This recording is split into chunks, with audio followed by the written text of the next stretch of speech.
Напередодні вироку кримчани підтримують Руслана Зайтулаєва. Он голодовку держит не за себя лично, за всех крымских татар. ДР він. Питання до представників російського посольства в 10-те без відповіді.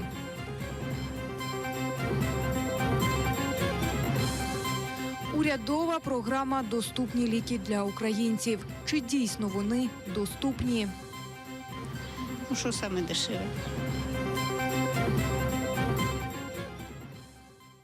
Доброго вечора. Заман на АТР. 25 квітня, вівторок, 1153-й день анексії Криму. Триває 22-й день голодування кримського татара, на якому закидають участь у забороненій в Росії організації Хізбут Тахрір. Мова йде про Руслана Зайтулаєва, якого судять у Ростові-на-Дону. Завтра суд має винести вирок. Прокурор Труханов вимагає для кримчанина 17 років ув'язнення. Зайтулаєв своєї провини не визнає. Захист попросив суд звільнити Зайтулаєва за відсутністю злочину в його діях. Об'єднання «Кримська солідарність» опитало кримчан про те, що вони думають про звинувачення проти Зайтулаєва. Он голодовку держит не за себя лично, за всех крымских татар. То, что незаконно делается со стороны российских властей. Я больше чем уверен, что он не террорист никакой, не экстремист. И мне хочется верить, что весь народ так считает наш, крымско-татарский. Все мусульмане, и все мы его, иншаллах, поддерживаем. Я хотел бы выступить против незаконных действий в отношении нашего брата Руслана Зайтулаева. Мы, мусульмане Крыма, против таких действий. За него не скажу, потому что я ни родственником не являюсь, ничего. Но я знаю, что среди нашего народа не было ни экстремизма, ни терроризма. По крайней мере, с тех пор, как мы сюда приехали, я таких случаев не припоминаю. И у нас нет причин этим заниматься. Считаю, что с ним поступили несправедливо. И то, что он не сдается, я только горжусь этим. Факт в том, что этот парень, этот щупленький паренек оказался сильнее этой государственной машины. Конечно, этот парень попался в ненужное время и ненужный час. Ну, как бы кому-то это выгодно было, чтобы его арестовали и присудили этот срок. Я не думаю, что это справедливо все. Все-таки никого не убил, ничего плохого не натворил, я считаю. Борется не только за свою, как говорится, шкуру, а за весь наш народ и за всех осужденных, которые сидят за стенкой. Зайтулаєв 4 квітня оголосив про безстрокове голодування. Кримчанин висунув ряд вимог, зокрема, припинення переслідування кримських татар, закриття політично мотивованих кримінальних справ проти них, а також передати його Україні як громадянина цієї держави. Мои силы, хоть и на сегодняшний день на исходе, но я тверд в своих убеждениях и всегда буду стоять на истине, на той истине, которую я изначально для себя выбрал. Я не остановлю эту голодовку, пока не услышу вердикта от судей. И все, что мне инкриминирует, это абсолютная ложь.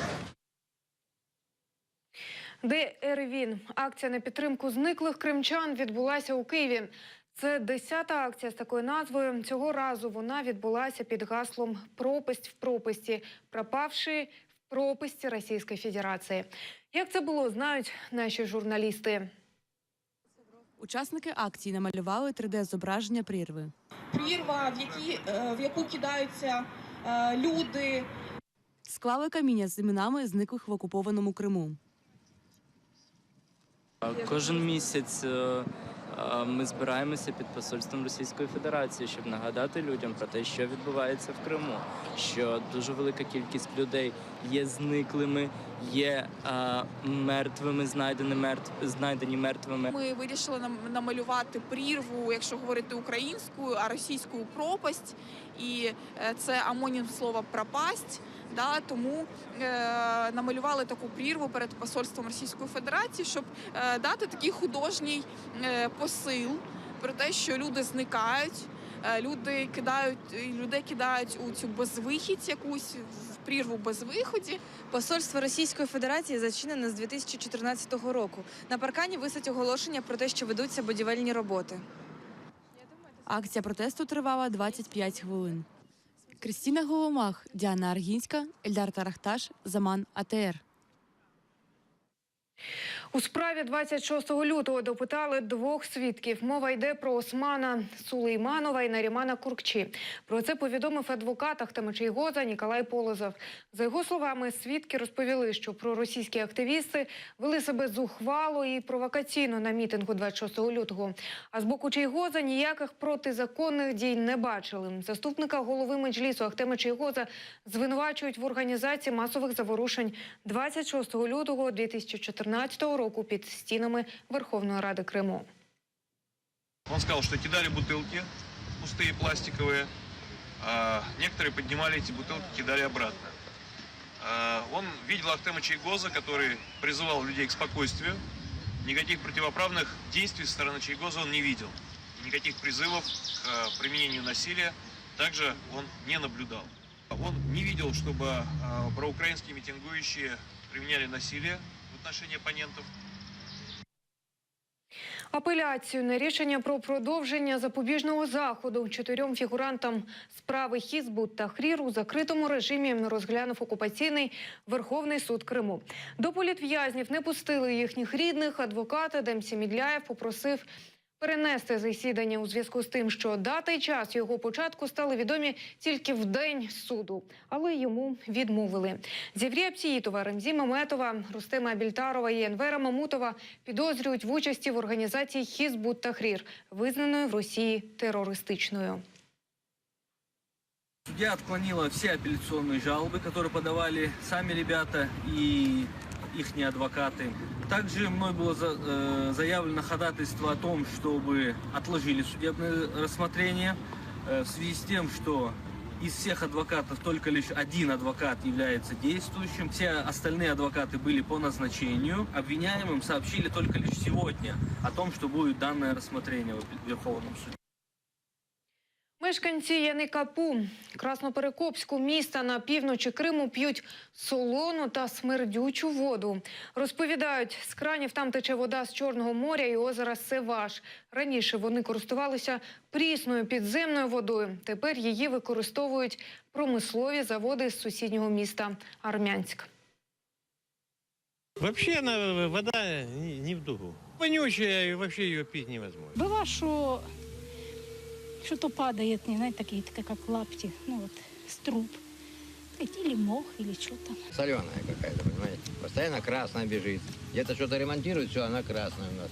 Мы пьем, ну, лично я вот беру в танковом в роднике.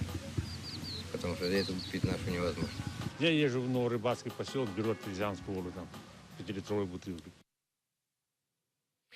Президент ПАРЄ може піти у відставку у п'ятницю через візит у Сирію з російськими депутатами. Він перепросив за свої дії сьогодні, коли під час того, як у Страсбурзі тривали надзвичайні слухання щодо цієї поїздки президента Парламентської асамблеї Ради Європи Педро Аграмунта. Напередодні депутати ПАРЄ вимагали відставки президента асамблеї. Аграмунт раніше заявив, що під час поїздки до Сирії разом з російськими депутатами він не представляв асамблею.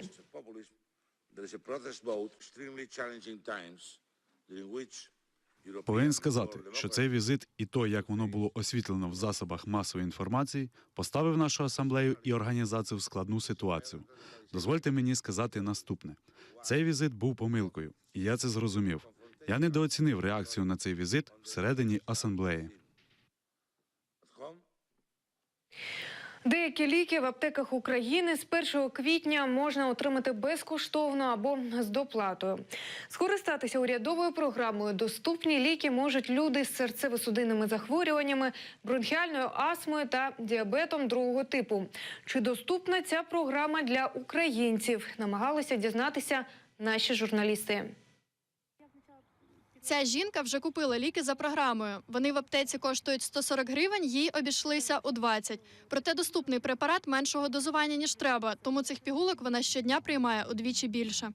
Я в аптеке спросила, вот СР с продленным действием, у них в программу не входит, потому что я так понимаю, что если не продленного действия, нужно по 500. После завтрака 500, в обед 500, после ужина и на ночь 500. А с продленным, поэтому утром 1000 и вечером. За програмою з 23 безкоштовних препаратів 20 українського виробництва, інші – іспанського, ірландського та словенського. Діабетики з цього переліку можуть отримати тільки 2 вітчизняних препарати. Що, мовляв, уряд бере самі дешеві препарати. Це неправда, це не відповідає дійсності. Уряд затвердив, вірніше, Міністерство охорони здоров'я затвердив перелік, в першу чергу, ефективних препаратів. Доступні ліки можна знайти в аптеках з такою наліпкою. При собі необхідно мати рецепт ендокринолога. Програма діє 3 тижні і користується попитом, каже лікар Ірина Дячук. В цьому році ми навіть не очікували, з початком програми, з 1 квітня, в нас вже за 2 тижні звернулося 1230 осіб і 1230 рецептів виписано. 630 осіб звернулося. Чоловік Ганни Горобець – діабетик, сам не підводиться з ліжка. Аптек, де можна отримати ліки за програмою, поруч із їхнім домом немає. Прошу або одну подругу, або другу подругу. Прошу, щоб купили і привезли.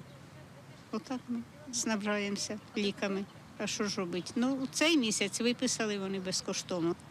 Ну, що саме дешеве? Виконуюча обов'язки міністра охорони здоров'я повідомила, коли складали списки доступних ліків, керувалися потребою хворих. Це є 2 МНН, які найбільше користуються люди, які це по міжнародній непатентованій назві. Це є ті ліки, які використовують більше 90% пацієнтів, які мають діабет другого типу. А вони прописані по МНН, не по торговельних назвах. То по торгових назвах, можливо, там не попали всі, які могли бути. Олегу Косенко лікар прописав іноземні ліки. Мой эндокринолог мне четко сказал, вот это 2 твоих препарата. Никаких украинских не думаю. Світлана Поломарчук, Дарина Іванютенко, Ельдар Ісматов. Новини АТР. Детективи Національного антикорупційного бюро України 4 години допитували лідера Радикальної партії України Олега Ляшка. За словами політика, його викликали у якості свідка за фактом незаконного збагачення.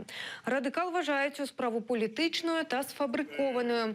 Ляшко пригрозив притягнути керівника спеціалізованої антикорупційної прокуратури Назара Холодницького до відповідальності за, мовляв, зловживання посадовим становищем. Вчора директор НАБУ Артем Ситник заявив, що їм САП, тобто спеціалізована антикорупційна прокуратура, передала зібрані матеріали справи щодо незаконного збагачення Олега Ляшка. Ми вважаємо це політичні переслідування, намагання дискредитувати мене і мою команду. Ми будемо боротися, ми доведемо незаконність всіх цих справ. Я вимагаю від САП повідомити, за яким фактом проти мене порушена кримінальна справа. Якщо я вчинив порушення закону, якийсь злочин, я вимагаю повідомити мене і громадськість, який злочин я вчинив. Волонтери Євробачення-2017 посвятили у Києві. Це 900 людей, які допомагають у проведенні пісенного конкурсу в Україні цьогоріч. За словами організаторів, всього надійшло 12 тисяч заявок. Привітати волонтерів прийшла переможниця Євробачення-2004, представниця України, співачка Руслана. Зараз відібрані помічники проходять тренінги, де їх вчать надавати першу медичну допомогу та спілкуватися з гостями конкурсу. Изначально в интернете узнала, что собираются заявки на волонтерство, и решила испытать свою судьбу, и мне удалось. Я совершенно не ожидала, что у меня будет такая возможность, но когда я получила звонок, я была невероятно счастлива. Было собеседование на английском, какие-то дополнительные языки, если кто-то знал, тоже могли спросить. Ну, в основном смотрели, как мы себя ведем, наверное, теряемся, не теряемся. Це всі новини на цю годину. Дивіться наступний випуск «Заман кримсько-татарської» за 45 хвилин. Гарного вечора. На все добре.